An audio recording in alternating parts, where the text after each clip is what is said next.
Bakit po nandito yan sa bangketa? Pakialis niyo po yung laman, tatanggalin po namin yung yung storage niyo.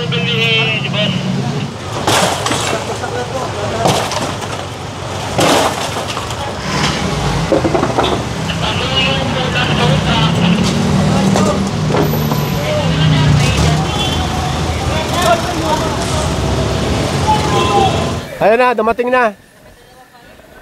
Narinig pala tayo. Sa totoo lang, may microphone po. May earpiece. Nakadikit. Tingnan mo. Tingnan nyo sa t-shirt niya. Awayin natin yan. Awayin natin yan, kung gano'n. Oh!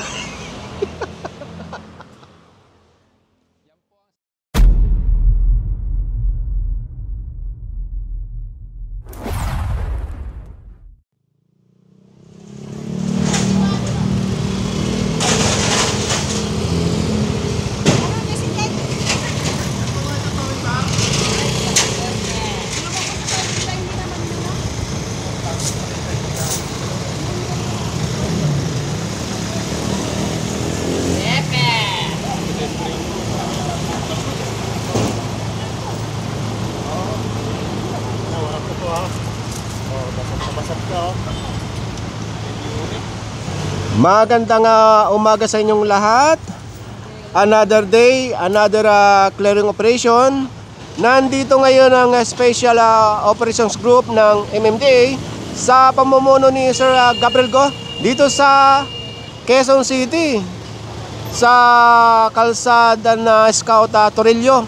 Yun. At ito ang unang nadaanan. Ang activities ngayong araw, mayroong complaint na tutugunan ngayon ng Special Operations Group sa Mandaluyong. At habang papunta sa Mandaluyong, ito ang rota at nadaanan ito na nakapark mismo dito sa kalsada at nasa tapat mismo ng no parking sign, tow-away zone. At bukod dun sa hinahatak na iyon, meron din ditong natikitan dahil mismo nakatapat sa pedestrian crossing.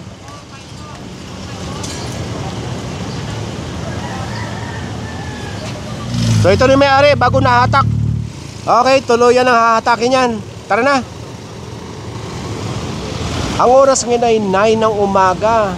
So nandito na nga yung dalawang team. Ibig sabihin nandito na yung Special Operations Group ng MMDA at saka nitong LGU dito sa may kahabaan ng Aglipay Street at harap lang ng Mandaluyong Elementary School. At ito ay joint operation. Ngayon dito sa nakikita nyo sa map ay may dalawang kulay. Ibig sabihin yan, maghahati ngayon ang team. Yung isang kulay na tinatawag na Team A at yung isang kulay naman ay Team B. So inuulit ko, itong papasadahan ngayong araw na kalsada ay isang complaint. Mag-i-start na tayo, di ba, pagtawid, F. Ortigas. Nasa F. Ortigas na tayo. Itong F. Ortigas ay sakop ito ng Mabuhay Lane.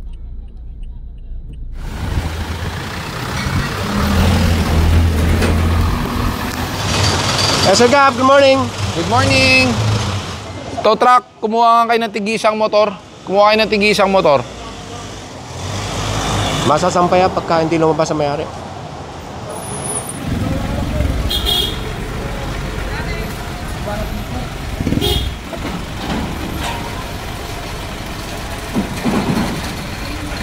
Yung katabi lang palang nasampa sa tow truck, ito naman okay na dahil nakatabi naman. Yan o, nadadaanan yung sidewalk. Yung isang nasampa, saka ito ang masasampa dahil nakaharang mismo sa sidewalk. Yung nakakulambo, okay na yan dahil nakatabi. Ito, natikita na to. So ito yung masasampa.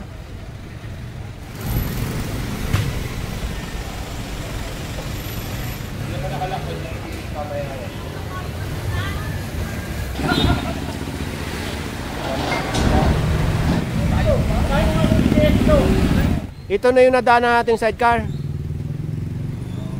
Sasama na dito. Nakalimutan kong banggitin kanina ang araw ngayon. Ngayon ay August 1, 2025. At sa oras na 10:05 ng umaga. After natin sa F. Ortigas, dito tayo sa Neftali Gonzales.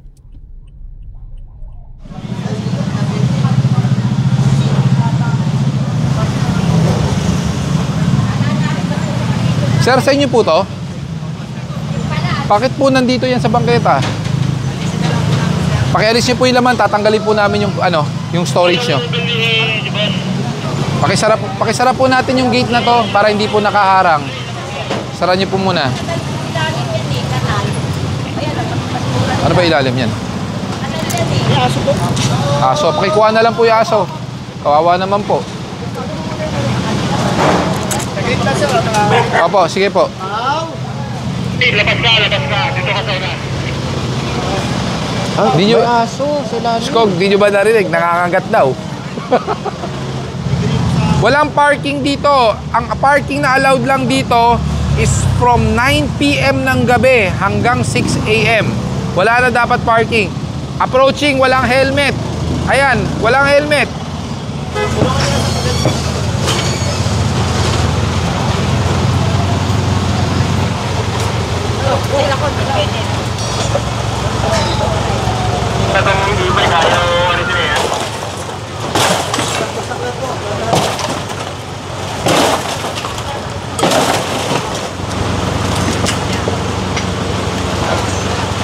Nachel, Reggie, Nachel.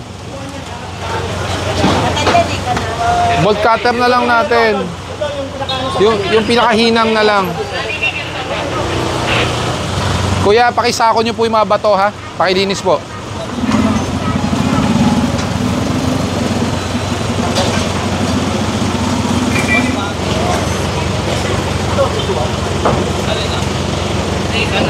Kuya, pakilinis po yung mga bato ha. Pakisako.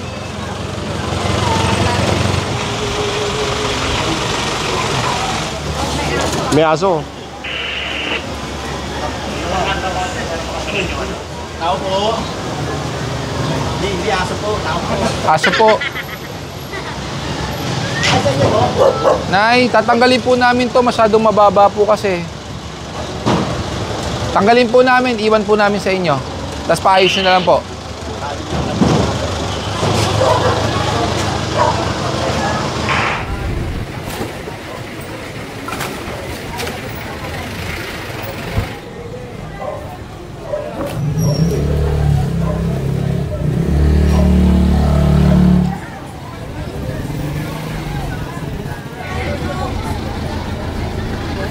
Dito po, masyadong malamok. Matigas lang yung matanda dito eh. Tagilong. Ilang po yung yung halaman lang po, wag na po yung basura.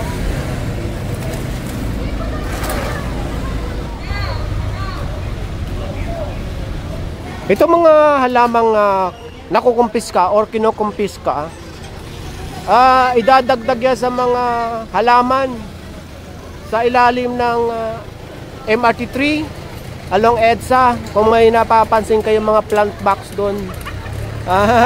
Ano yan? Ano ba ang halaman yan? Talilong. Talilong? Oo. Sarap ko sa sardinas. Kinakain yan? Siyempre. Sige. Try nyo. Opo. Iseldo. Sige. Bye-bye. Kikita ko yan ah.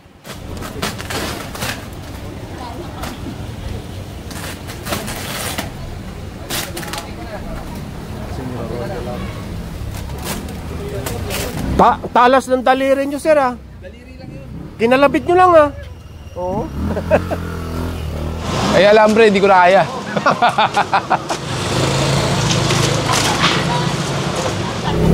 Karamihan dito, yung mga tarapal ang nakiklear sa mga halaman. Mga illegal parking, wala nang nahatak dito dahil hanggang doon sa unahan, malinis na. Yun. Sir Gab, ano bang pagkakaiba ng pato sa itik? Parang parehas lang. Parehas, ano? Yung itik mas maliit. Yung pag lumaki yung itik, pato. Joke lang ah. Hindi ko na rin alam eh. Nagbukata. Tuloy tayo. Hello po. Tikitan nyo yan. Tapos yung mga motor. Doon sa nagtalikod After natin sa Neftali Gonzales, nandito tayo sa Coronado Street. Sako pa rin ng Mandaluyong. Isang B, motor. Ito na yung Ayan, Makati. pahanap nyo sa isang tow truck. Pasampan nyo. Teka lang. Isang motor. Kaya? Lakaran to ng tao sa pang bisikleta. Hindi po to pang motor. Tapos wala ka pang helmet. Opo, pero dapat doon ka sa kalsada. You're driving in an area that is not allowed. Tapos wala ka pang helmet. Pagpasensya mo na rin. Perang po ng lisensya. May dala ka ba? Sinasabi ko eh.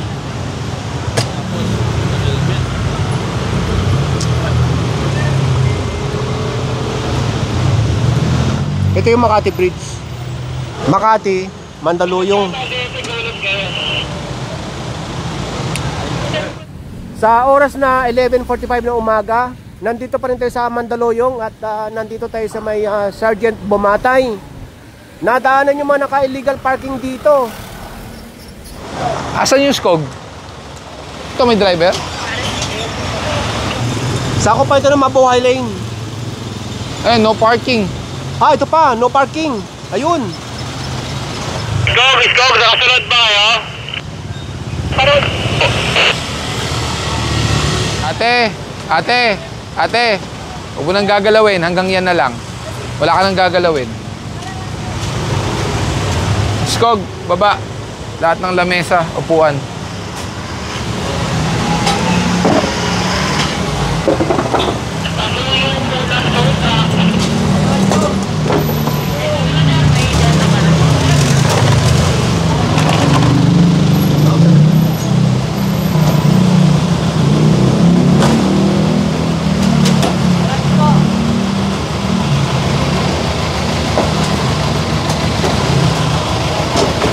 Lamesa. Lamesa raw, lamesa. Tapos pakihugot mo nga yan. Tarpaulin, yung tarp.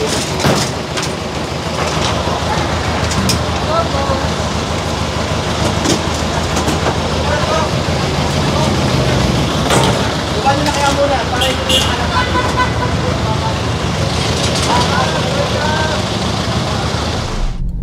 After natin sa Mandaluyong, nandito tayo ngayon sa may Timog Avenue at sakop ng Quezon City. At sa oras na ito na 12:30 ng tanghali, papasadahan yung GMA Network Drive. Itong GMA Network Drive ay ilang beses na napapasadahan ito. At ito ay isang reklamo. Pero yung mga nahahatak dito at natitikitan na hindi mga tiga GMA ay dayo. Ibig sabihin ng dayo, meron kasing katabing condo unit or ibang building itong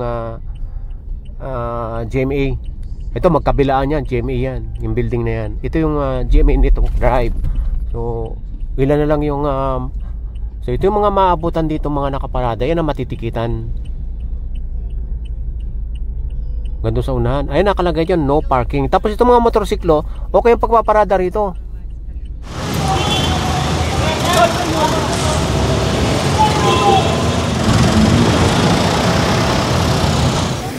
Ngayon ay tanghali. Dati napapasadahan ito maaga, mga around 9 to 10 ng umaga. So ano daanan dito, magmula doon, siguro 3 doon. Tapos may 3 rin dito sa kanan. Meron pa isa doon. Bali 7. Mahahatak yung mga hindi lalabas yung may-ari o driver.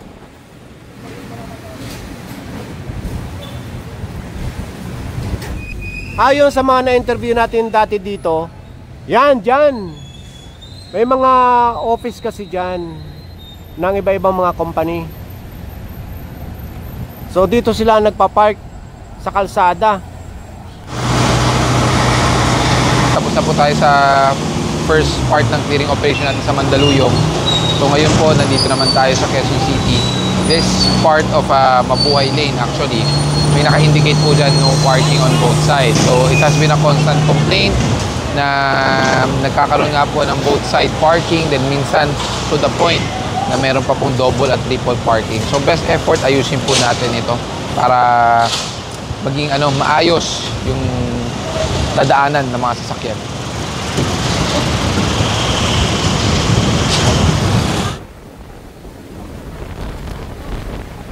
Hanggang doon, tad yan ng no parking sign.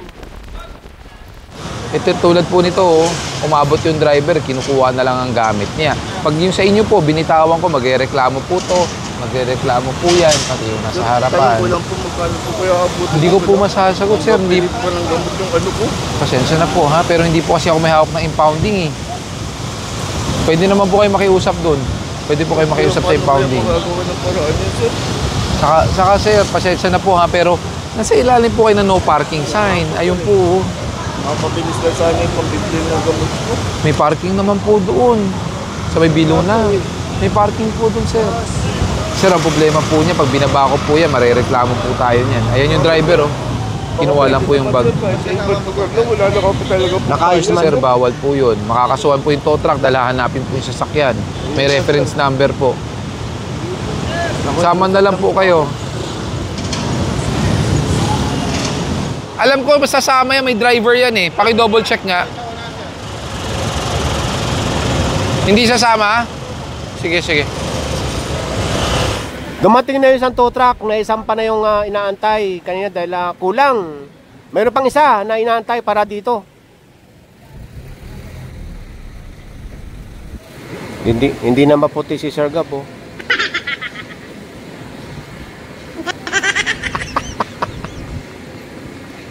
Narinig pala tayo. Sa totoo lang, may microphone po.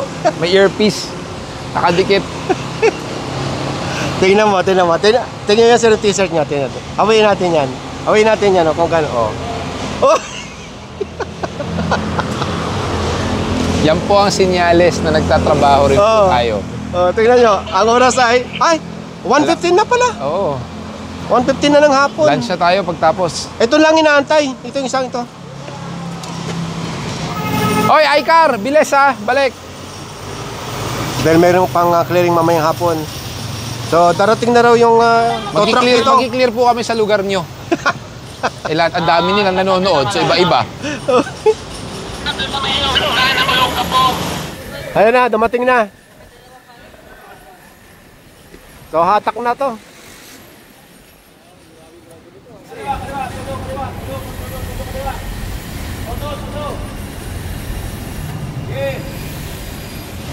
So ngayon, 1:30 na po ng tanghali. So medyo na late na tayo pero nakakatapos lang natin dito sa Summer Avenue, no? So antabayanan nyo, mamaya may operation pa. Back to base muna. Kaya. Kami sa'yo, kuha ko. Pati outro mo. Yan, oras na ng panangalian. Okay, tara. Bye!